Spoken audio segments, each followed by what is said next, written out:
সকল শ্রোতা বন্ধুকে অনেক অনেক শুভেচ্ছা ও ভালোবাসা জানিয়ে শুরু করছি আজকের অনুষ্ঠান।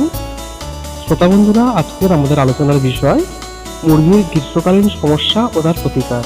এই বিষয়ে আলোচনা করার জন্য আমাদের সাথে বিশেষজ্ঞ হিসেবে উপস্থিত রয়েছেন পশ্চিমবঙ্গ প্রাণী ও মৎস্যবিজ্ঞান বিশ্ববিদ্যালয়ের সহকারী অধ্যাপক ডক্টর সুমন বিশ্বাস।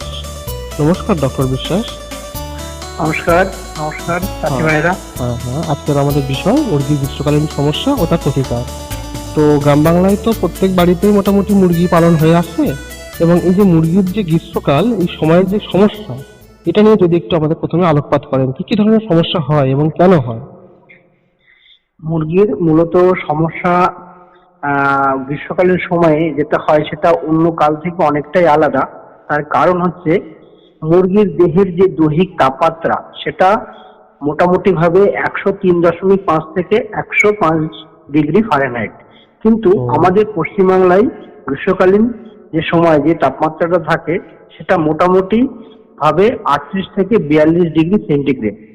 এবার মুরগি সবসময় থাকতে ভালোবাসে 19 থেকে 35 ডিগ্রি সেন্টিগ্রেড তাপমাত্রার মধ্যে। যখনই আমাদের আবহাওয়া বা মানে মুরগির খামারের আশেপাশের তাপমাত্রাটা যখনই বেড়ে যায়, তখন মুরগি চেষ্টা করে যে শরীরের মধ্যে রক্ত সঞ্চালনটাকে পরিবর্তন করার। ওরা তখন মানে পেটের মধ্যেকার যে রক্ত সঞ্চালনটা আছে সেটা তখন বাইরের দিকে নিয়ে আসে। এই যে রক্ত সঞ্চালনের যে মানে পরিবর্তন করার জন্যই কিন্তু গ্রীষ্মকালীন সময়ে মুরগি বিভিন্ন ধরনের সমস্যার মধ্যে দিয়ে যায়। তার প্রথম সমস্যা যেটা হচ্ছে যে মুরগি নানা রকমের হিট স্ট্রেসের মধ্যে আসে। হিট স্ট্রেস মানে আমরা যেটাতে তাপপ্রবাহের জন্য যে আমরা গরমকালে যেটা অনুভব করি যে শরীরের ভিতরে একটা মানে অচ্ছন্ন ভাব, তার অস্বস্তি ভাব, মানে একটা আনইজিনেস ফিল করা, বা মানে কোনো কাজে যেরকম মন না লাগা, সেরকম মুরগির ক্ষেত্রেও সেটা সেরকম হয়। এবং সেটা হওয়ার জন্যই মুরগির আমরা মুরগি কেন পালন করি? আমরা মুরগি মূলত ডিম ও মাংসের জন্য পালন করি। এই যে দৈহিক পরিবর্তনের পরে যে শারীরবৃত্তীয় যে একটা পরিবর্তন হয়, সেই শারীরবৃত্তীয় পরিবর্তনের জন্য তাদের ডিম উৎপাদন ও মাংস উৎপাদনের ক্ষমতা 20% হ্রাস পায়। মানে যে মুরগিটা প্রতি মাসে 15 থেকে 18টা বা 20টা ডিম দিত, তার থেকে তো আমরা 2 থেকে 3টে ডিম কিন্তু প্রতি মাসে কম পাবো। বা ব্রয়লার মুরগির ক্ষেত্রে আমরা দেখি 6 সপ্তাহে মোটামুটি 1.5 কিলো থেকে মোটামুটি 2 কিলো 200 গ্রাম যে ওজনটা যেটা আসে, সেই ওজনটা আমরা কিন্তু মোটামুটি 250 গ্রামের মতো কম পাবো। মানে আমরা সম পরিমাণ খাবার দিচ্ছি, সম পরিমাণ জল, সম পরিমাণ সবকিছু ব্যবস্থাপনা দিচ্ছি, কিন্তু তার পরিবর্তে কিন্তু মুরগির বা থেকে আমরা রিটার্নটা কিন্তু অনেকটাই কম পাবো। সেই জন্য গ্রীষ্মকালীন সময়ে মানে কিছু বিশেষ ব্যবস্থা নিলে চাষি ভাইদের অত্যন্ত উপকার হয়, যাতে গ্রীষ্মকালীন সময়ে তাদের যে লাভের মুখ সেটা অনেকটাই কম দেখতে পারেন। কিন্তু কিছু কিছু বিশেষ সতর্কতামূলক ব্যবস্থা নিলে এই সমস্যা থেকে মানে অতি সহজেই আমরা মানে বেরিয়ে আসতে পারি। আচ্ছা, কোন কোন বিষয়ে আমরা সতর্ক হব সে বিষয়ে যদি একটু আলোচনা করেন। মুরগির এই গ্রীষ্মকালীন সমস্যা যেটা প্রথম যেটা হয় সেটা একটা হিট স্ট্রেস, সেটা আমরা আগেই বলেছি।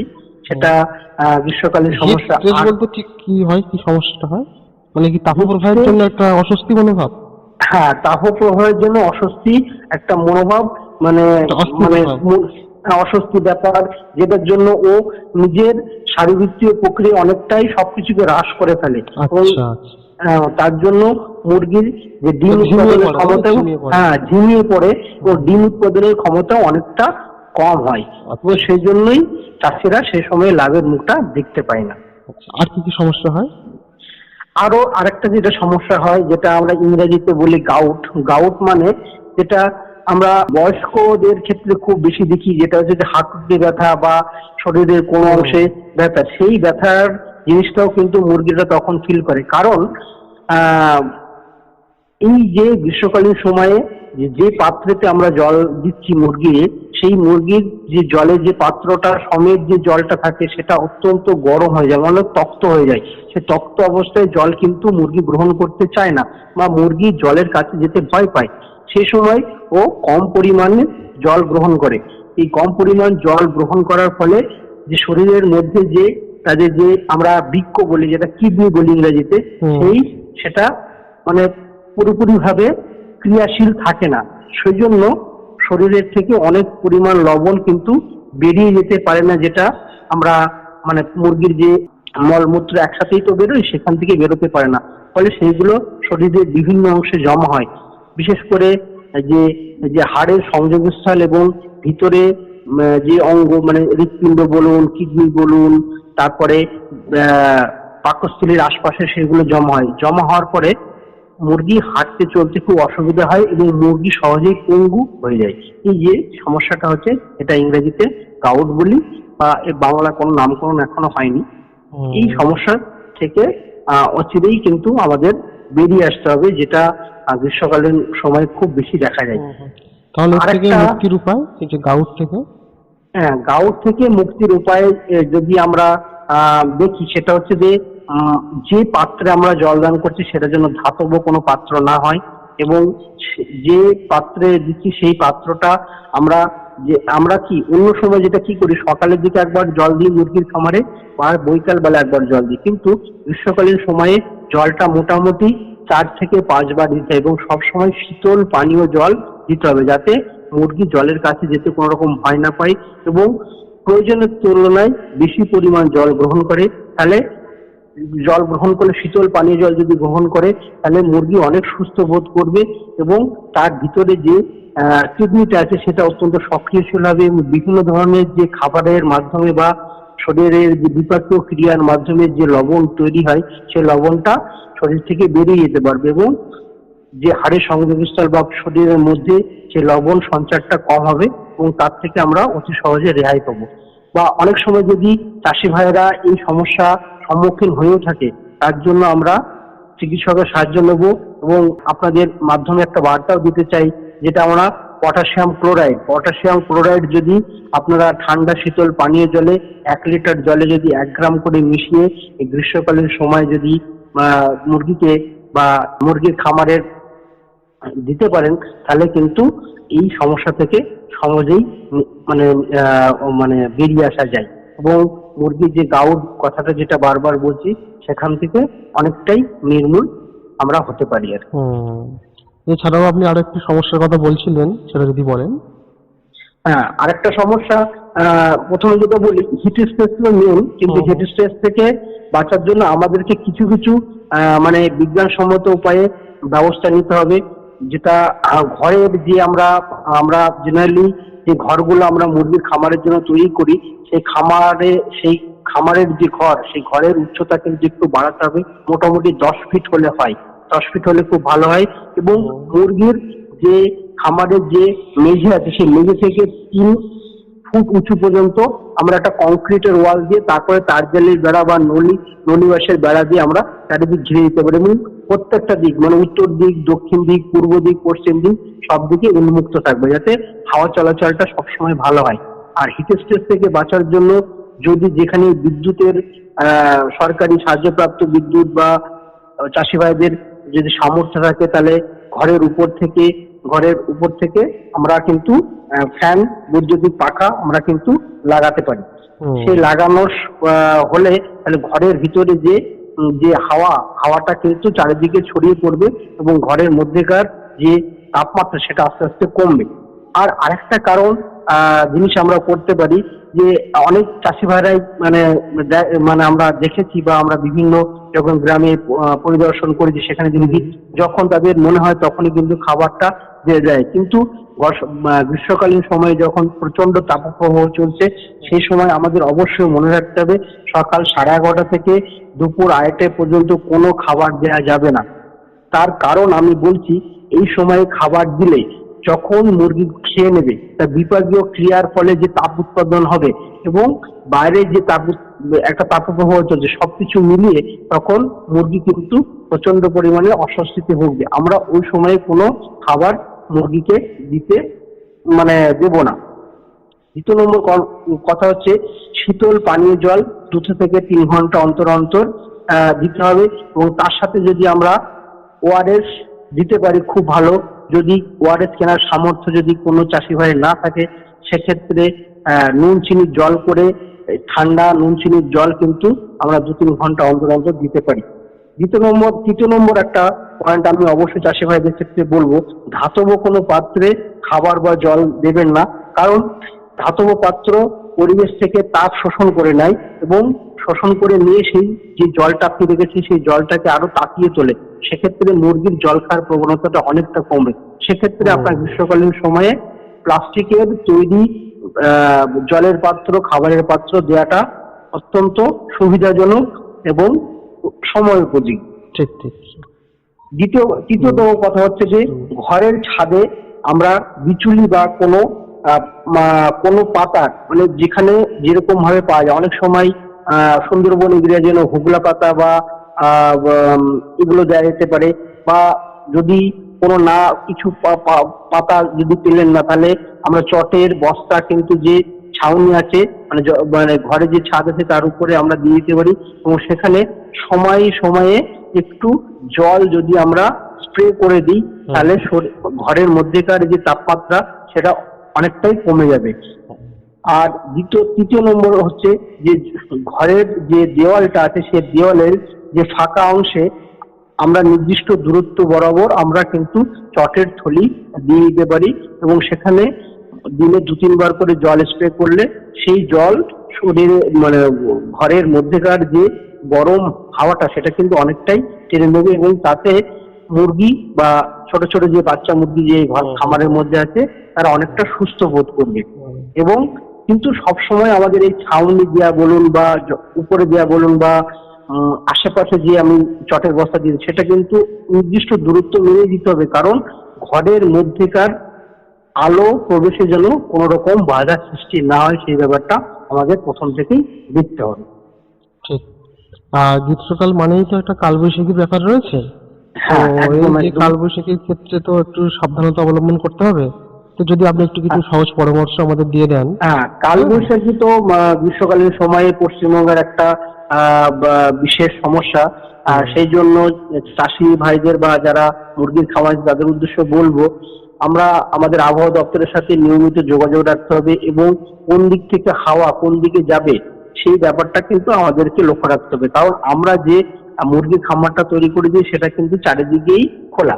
তাহলে আমাদের যদি দক্ষিণ থেকে হাওয়া আসে তাহলে সেক্ষেত্রে আমাদের এই যে চটের বস্তার কথা বললাম বা আপনাদের অনেক সময় দরজা থাকে বা বিভিন্ন ঢাকার যে ব্যবস্থা সেটা আগে থেকেই করে রাখবেন, যাতে কালবৈশাখীর ঝড়ের দরুন যে বৃষ্টির ঝাপটা আসছে বা যে হাওয়ার যে গতিবেগের সামনে কোনো যেন মুরগির বাচ্চা বা মুরগি না পড়ে এবং তাতে যদি কোনো রকম ক্ষতিগ্রস্ত নয় সেই ব্যাপারটা আগে থেকে আমাদের দেখে দরকার হলে এমন কাজ করতে পারেন যে মুরগির যে সমস্ত মুরগি আপনি চাইছেন যে 2-3 দিনের মধ্যে আমি বাণিজ্যকরণ করব তাদেরকে অনেকটা মানে মানে ভালো জায়গায় নিয়ে গিয়ে রাখুন, সেক্ষেত্রে কোনো রকম কোনো অসুবিধা বা ঘর যদি কোনো ভেঙে যায় সেক্ষেত্রে তাদের উপরে কোনো প্রভাব না পড়ে সেই ব্যাপারটা আমাদেরকে অবশ্যই লক্ষ্য রাখতে হবে।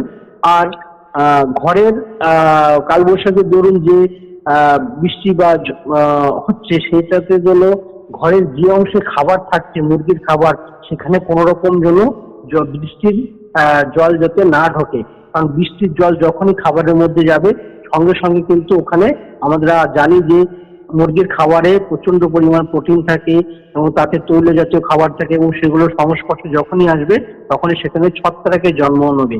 এই ছত্রাক যদি খাবার কোনো রকম ভাবে মুরগিকে কোনোভাবে দেওয়া হয় অজান্তে যদি চলে যায় সেক্ষেত্রে ব্রুডার নিউমোনিয়া বলে একটা রোগ আছে, মুরগি সেটা আক্রান্ত হতে পারে এবং তাতে কিন্তু মানে অধিকাংশ মুরগির মরে যাওয়ার সম্ভাবনা থাকে।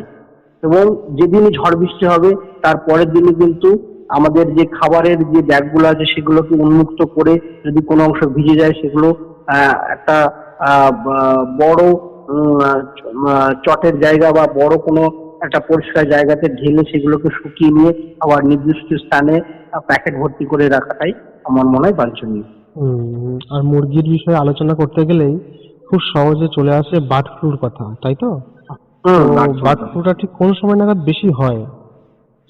বার্ড ফ্লুটা মোটামুটি আমরা যেটা দেখেছি শীতের শুরুতে খুব বেশি হয় মোটামুটি। আমরা যখন ঠান্ডাটা যখন পড়ছে সেই সময় কিন্তু বার্ড ফ্লুটা হওয়ার সম্ভাবনা কিন্তু প্রচন্ড বেশি থাকে, এবং এই বার্ড ফ্লুটা নিয়ে চাষি ভাইদের একটা বিশেষ সতর্কতা অবশ্যই থাকা উচিত।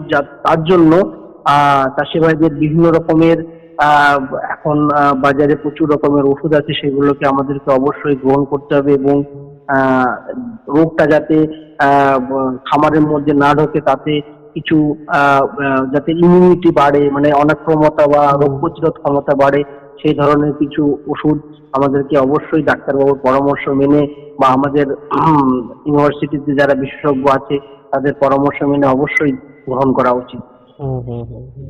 মানে যে কোনো কিছু প্রাণী পালন বলুন বা গরু পালন বলুন, ছাগল পালন বলুন বা মুরগি, যাই কিছু করি না কেন, তো সেখানে আমাদের কিন্তু একটা জানতে হবে বিষয়টা সম্পর্কে, একটু প্রশিক্ষণ নিলে আরো ভালো হয়, তাই না? একদম একদম, আমাদের বিশ্ববিদ্যালয়ে এটা নিয়মিত ভাবেই আমরা চাষি ভাইদের বিভিন্ন প্রকল্পের মাধ্যমে আমরা কিন্তু প্রশিক্ষণ দিয়ে থাকি, এবং আমাদের ওয়েবসাইটে, মানে ইউনিভার্সিটির যে ওয়েবসাইটে, সেখানে গেলে আপনারা অবশ্যই বুঝতে পারবেন, এবং সেখানে এসে দরখাস্ত করার বা আবেদনপত্র জমা দেওয়ার কোনো ব্যাপার নেই। আপনারা কিন্তু অনলাইনে এই জিনিসগুলো মানে সাবমিট করতে পারেন, এবং এমন নয় যে অ্যাপ্লিকেশন বা দরখাস্ত জমা দিলেন আপনি ডাক পাবেন না। অবশ্যই বিভিন্ন লটে লটে বা বিভিন্ন গ্রুপে গ্রুপে ভাগ করে কিন্তু আমাদের প্রশিক্ষণ দেওয়ার কিন্তু ব্যবস্থা সবসময়ই আছে। এবারে আপনার সঙ্গে বেশ কিছু একটু গল্পের আকারে জানতে চাইবো যে আপনারা তো বিভিন্ন সময়ে বিভিন্ন প্রত্যন্ত গ্রামাঞ্চলে ভিজিট করেন, তো কেমন অভিজ্ঞতা হয় আপনাদের, মানে আপনাদের কথা ঠিক তাদের কাছে কতখানি পৌঁছায় বা তাদের থেকে আপনারা কি বুঝতে পারেন, যদি একটু আমাদের সঙ্গে শেয়ার করেন। হ্যাঁ, আমরা পশ্চিমবঙ্গের বিভিন্ন গ্রামে যাই, কিন্তু অনেক জায়গায় আমরা এমন এমন জায়গায় গেছি সেখানে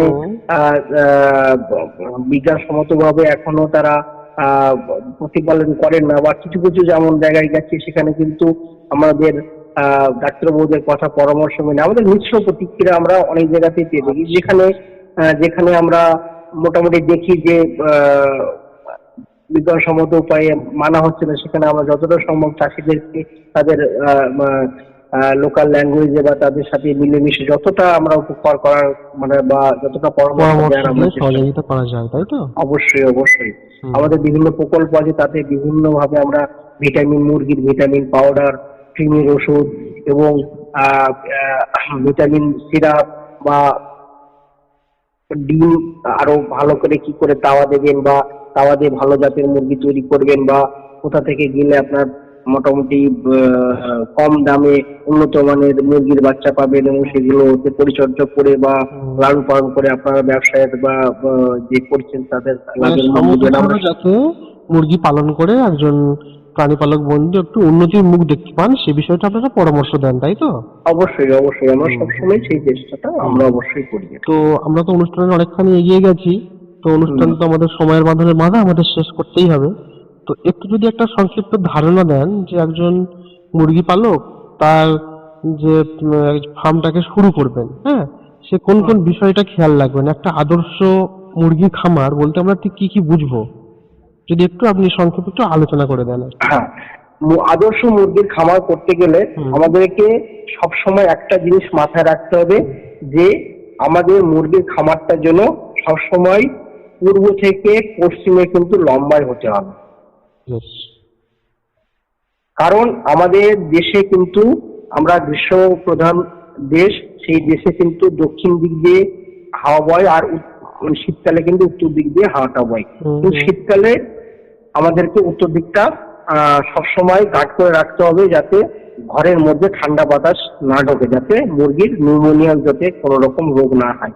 আর দক্ষিণ দিক গরমকালে সবসময় খোলা রাখতে হবে, যাতে মুরগির ঘরে সবসময় হাওয়া ঢোকে, এবং মুরগি পালনের পরে দেখবেন একটা অ্যামোনিয়া গন্ধ আমরা সবসময় মুরগির ঘরের মধ্যে পাই, সেই গন্ধটা যেন চারিদিকে ছড়িয়ে যায়, এবং ঘরের মধ্যে মুরগি অ্যামোনিয়াটা যাতে বাসা না বাঁধে। অ্যামোনিয়াটা যখনই বাসা বাঁধবে তখনই কিন্তু মুরগির মানে পারফরমেন্স, যেটা আমরা বলি যে কারণের জন্য আমরা মুরগি পালন করি, যেটা হচ্ছে ডিমের জন্য, মাংসের জন্য, সেটার উপরে যেন কোনো ঘাটতি না পড়ে।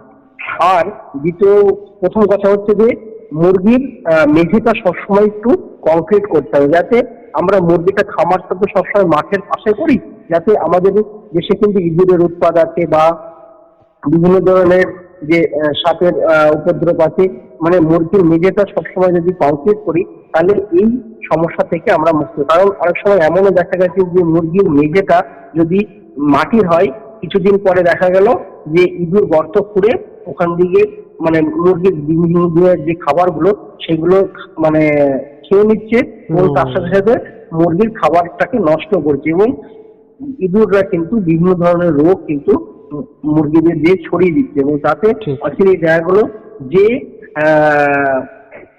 100টা চাষি ভাই 100টা মুরগি নিয়ে ফার্ম শুরু করেছিলেন, কিছুদিন ইঁদুরের উৎপাতের জন্য সে দেখা গেলো কিছুদিনের মধ্যে 40 থেকে 50টা মুরগি হারাতে বসে।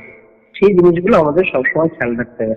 আর আরেকটা জিনিস খেয়াল রাখতে হবে যে মুরগির খামারে যখন আমি ঢুকছি তখন আমরা অবশ্যই বাইরে যে কাপড় চোপড় আছে সেগুলোকে ওখানে একটা ঘরে নির্দিষ্ট স্থানে পরিষ্কার করে ফার্মের যে কাপড় চোপড় আছে সেগুলোকে আমাদেরকে পরে ভিতরে ঢুকতে হবে, যাতে বাইরের কোনো জীবাণু ফার্মের মধ্যে না ঢোকে ও ফার্মের কোনো জীবাণু বাইরে না বেরোয়। তাহলে এই ব্যাপারটা যদি আমরা ঠিকঠাক করে নিয়ম মেনে চলতে পারি তাহলে যে বার্ড ফ্লু বা বিভিন্ন ধরনের যে ভাইরাস ঘটিত যে রোগগুলো এখন বিভিন্ন স্থানে হচ্ছে বা বিভিন্ন জায়গায় হচ্ছে সেখান থেকে আমরা কিন্তু সহজেই তার থেকে মুক্তি পেতে পারি। আমাদের কৃষক বন্ধুরা এবং প্রাণীপালক বন্ধুরা যারা শুনছেন তারা খুব সহজেই বুঝতে পারবেন যে আমরা একটা অতিমারির সময় তো পার করতে চলেছি এবং তার মধ্য দিয়ে যাচ্ছি। তো এখন আমরা একটু স্বাস্থ্য সম্পর্কে সচেতন হয়েছি, হ্যাঁ, বাইরে থেকে আসলে একটু হাতটা ধুয়ে নিচ্ছি, একটু পোশাকটা ছেড়ে রাখছি, মানে যাতে করে ভাইরাসটা সংক্রমিত হওয়ার সুযোগ না পায়। ঠিক সেই রকমই একটা ফার্মের মধ্যে আর কি সেগুলোকে মেনে চলতে হবে, সেটা আপনি বলছেন, তাই তো? হ্যাঁ, একদম। এবং যদি আমাদের প্রাণীর যদি রোগ শোকটা কম হয় তাহলে খরচটাও কমলো, এতে করে কিন্তু আমাদের লাভটা কিন্তু বেড়ে গেল, তাই তো? একদম। আর মানে চিকিৎসা সংক্রান্ত খরচটা যদি আমরা অনেকটাই কমাতে পারি তাহলে কিন্তু আমরা লাভের মুখটা বেশি দেখতে পাবো। আচ্ছা, আর মুরগির খাবারের ক্ষেত্রে কি শুধুমাত্র ওই যে কিনে খাবার নাকি ঘরোয়া কিছু খুদ গুঁড়ো এগুলো দেওয়া হয়? ঘরোয়া খাবার মানে যারা ব্যবসায়িক ভাবে করছেন তাদের তো ব্যবসায়িক ভাবে খাবার কিনতেই পারবেন, কিন্তু যারা মুক্তাঙ্গন পদ্ধতিতে যারা 15-20টা মুরগি নিয়ে পালন করছেন তাদের ক্ষেত্রে আমি বলবো যে রেশনের চাল না হলে আপনারা যে ধান ভাঙান সেই ধানের খুদ সেটা, তারপরে বিভিন্ন ধরনের যে আমরা ভুট্টার গুঁড়ো, তারপরে বিভিন্ন গ্রামে যেরকম আমরা শামুকের যে খোলগুলো পাই সেগুলোকে একটু পিষে সেগুলোকে আমরা দিয়ে খাবার তৈরি করতে পারি, বা অনেকের বাড়িতে ঘানি ভাঙানো হয় সেক্ষেত্রে আমরা সেই সর্ষের খোলটাকে কিন্তু মুরগির খাবার হিসাবে ইউজ করতে পারি কোনো রকম কোনো সমস্যা ছাড়াই। বা কোনো কোনো যে অঞ্চলে ভুট্টার চাষ বেশি সেক্ষেত্রে আমরা ভুট্টার গুঁড়োটা বা ভুট্টাকে মানে আমূল দিস্তাতে গুঁড়িয়ে নিয়ে সেটাকে আমরা কিন্তু খাবার হিসেবে ব্যবহার করতে পারি। যে অঞ্চলে গম হয় সেই গমটা আমরা একটু রোদে শুকিয়ে ভালো করে সেটাকে একটু আমূল দিস্তাতে গুঁড়ো করে তার সাথে একটু সর্ষের খোল আর একটু ঝিনুক গুঁড়ো বা শামুক গুঁড়ো, ঝিনুক গুঁড়োটা দিতে হবে, কারণ ওটা হচ্ছে কি ক্যালসিয়ামের মূল সোর্স, এবং যদি ঝিনুক গুঁড়ো বা শামুক গুঁড়ো না দেন তাহলে কিন্তু ডিমের যে কোয়ালিটি সেটা কিন্তু কখনোই বাড়বে না, এবং ডিম যেগুলো মানে অতি সহজে ভঙ্গুর হয়ে গেছে। মানে ক্যালসিয়ামের সোর্সটাকে সবসময় আমাদেরকে ভাবতে হবে, নাহলে কিন্তু উন্নত মানের বা ভালো মানের ডিম কিন্তু আমরা তৈরি করতে পারবো না। আর এখন তো আমাদের ডিমের চাহিদাও যথেষ্ট রয়েছে, ফলে একদম নিশ্চিন্তেই মুরগি পালন আমরা করতে পারি, তাই তো?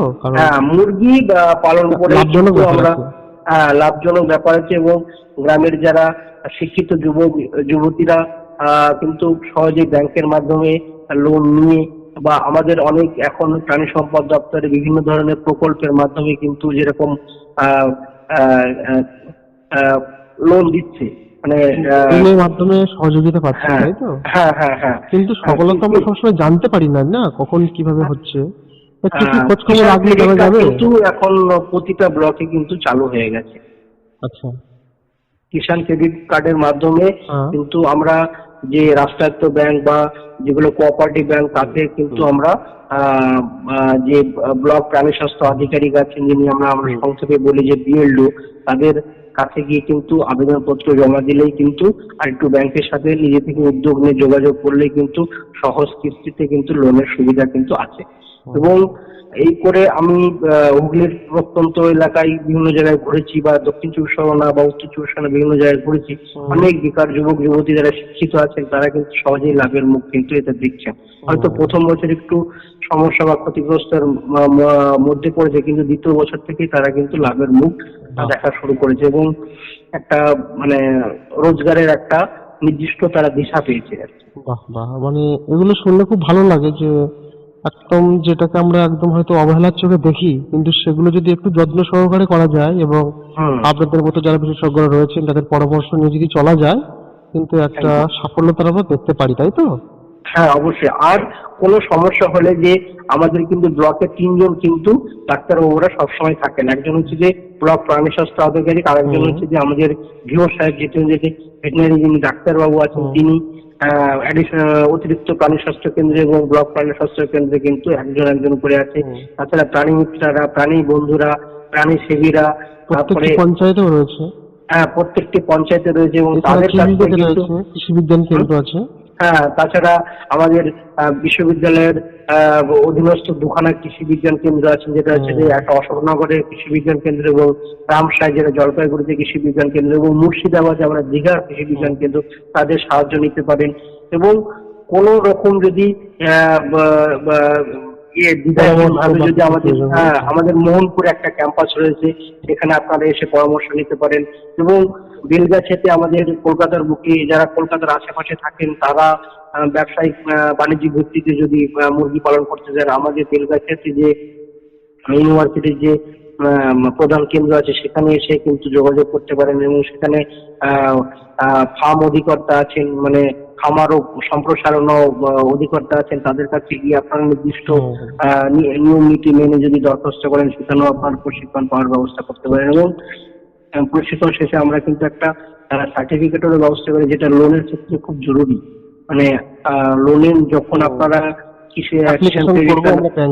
তখন তো তারা দেখতে চাইবেন যে আপনার সত্যি সত্যি প্রশিক্ষণটা আগে কিনা, তাই কিনা? প্রশিক্ষণটা আপনি কিন্তু আগে নিয়েছেন কিনা সেটা কিন্তু তারা যাচাই করতে চান। সেই সার্টিফিকেটটা কিন্তু তখন যদি আপনারা ব্যাংকে যদি দেখান, তাহলে সহজেই কিন্তু ঋণের রাস্তাটা কিন্তু সহজেই খুলে যায়। বেশ, তাহলে আমরা অনেকক্ষণ আপনার সাথে কথা বললাম, আমাদের সময় একদমই শেষ। আপনাকে অসংখ্য ধন্যবাদ আমাদের সাথে এতক্ষণ সময় দেওয়ার জন্য। আপনারাও ভালো থাকবেন। প্রত্যেক চাষি ভাইদের উদ্দেশ্যে বলছি, আপনারা মুরগি পালন করুন এবং পালন করে নির্দিষ্ট দিশা মেনে বিজ্ঞানসম্মতভাবে পালন করুন, অবশ্যই তারা আপনারা লাভের মুখ দেখবেন। শ্রোতা বন্ধুরা, আমরা এতক্ষণ শুনছিলাম মুরগির গ্রীষ্মকালীন সমস্যা ও তার প্রতিকার। এই বিষয়ে আলোচনা করার জন্য বিশেষজ্ঞ হিসেবে আমাদের সাথে উপস্থিত ছিলেন পশ্চিমবঙ্গ প্রাণী ও মৎস্য বিজ্ঞান বিশ্ববিদ্যালয়ের সহকারী অধ্যাপক ডক্টর সুমন বিশ্বাস। সকল শ্রোতা বন্ধুকে অনেক অনেক শুভেচ্ছা ও ভালোবাসা জানিয়ে শেষ করছি আজকের অনুষ্ঠান। আপনারা শুনছেন রেডিও কলকাতা।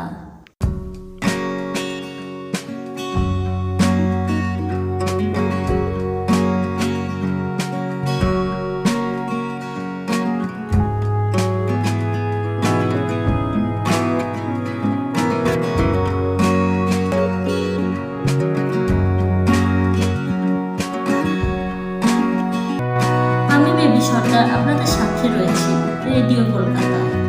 শুনতে থাকুন আজকের অনুষ্ঠান।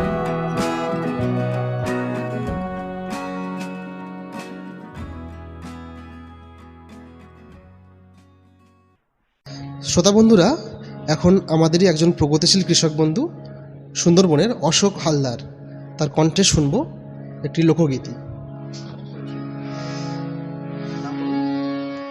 আমার নাম অশোক হালদার, আমি কোলতলি ব্লক পূর্ব গুলগুলিয়া গ্রামের একজন চাষি। তো আমি একটা গান শোনাই। মাগো মাগো তুমি দাও না বলে, ওরা কি এমন ভালো কাজ করেছে, যার তরে আজ এই পুজো দিয়ে ওরা নতুন কাপড় জামা পরেছে। মাগো মাগো তুমি দাও না বলে, ওরা কি এমন ভালো কাজ করেছে, যার তরে আজ এই পুজোর দিনে ওরা নতুন কাপড় জামা পরেছে। মাগো মাগো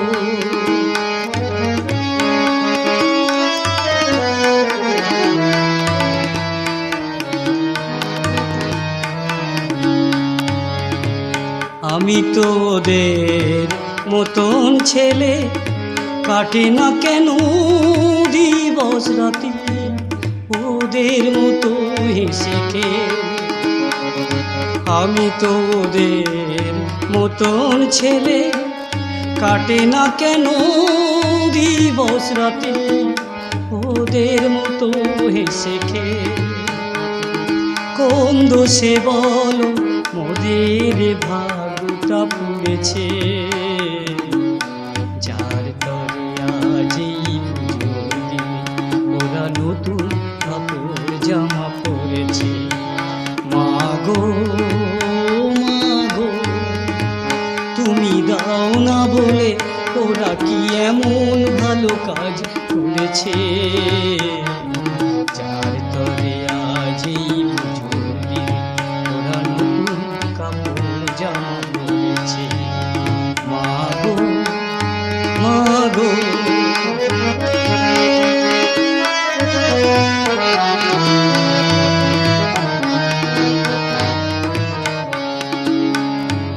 ওদের মায়ের মতো তুমিও তো দেখেছিলে স্বপ্ন, ওদের মায়ের মতো তুমিও তো নিয়েছিলে যত্ন।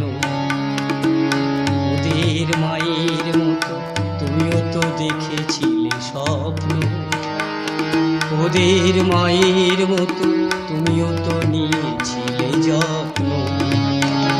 যখন ওরা করে লেখাপড়া আমি তখন কুড়োই পথে ভাঙা কাঁচা কাগজ ছেঁড়া। যখন ওরা করে লেখাপড়া আমি তখন কুড়োই পথে ভাঙা কাঁচা কাগজ ছেঁড়া।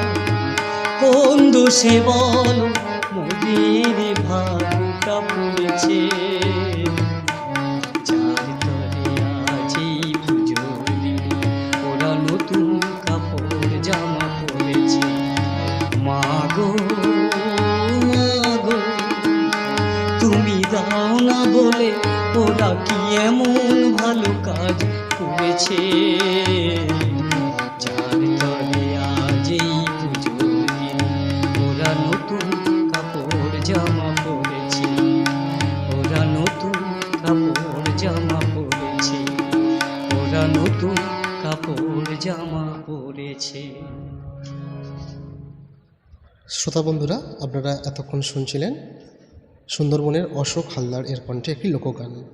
এবারে ফিরে আসছি আবার আমাদের অনুষ্ঠানে।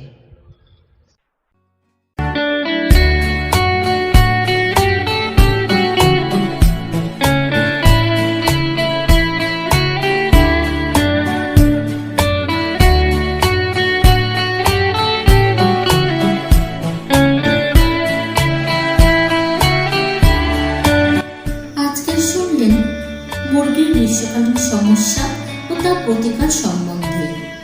বিশেষজ্ঞ হিসেবে উপস্থিত ছিলেন পশ্চিমবঙ্গ প্রাণী মৎস্য বিজ্ঞান বিশ্ববিদ্যালয়ের সহকারী অধ্যাপক ডক্টর সুমন বিশ্বাস। আর শুনলেন অশোক হালদারের কণ্ঠে লোকগীতি।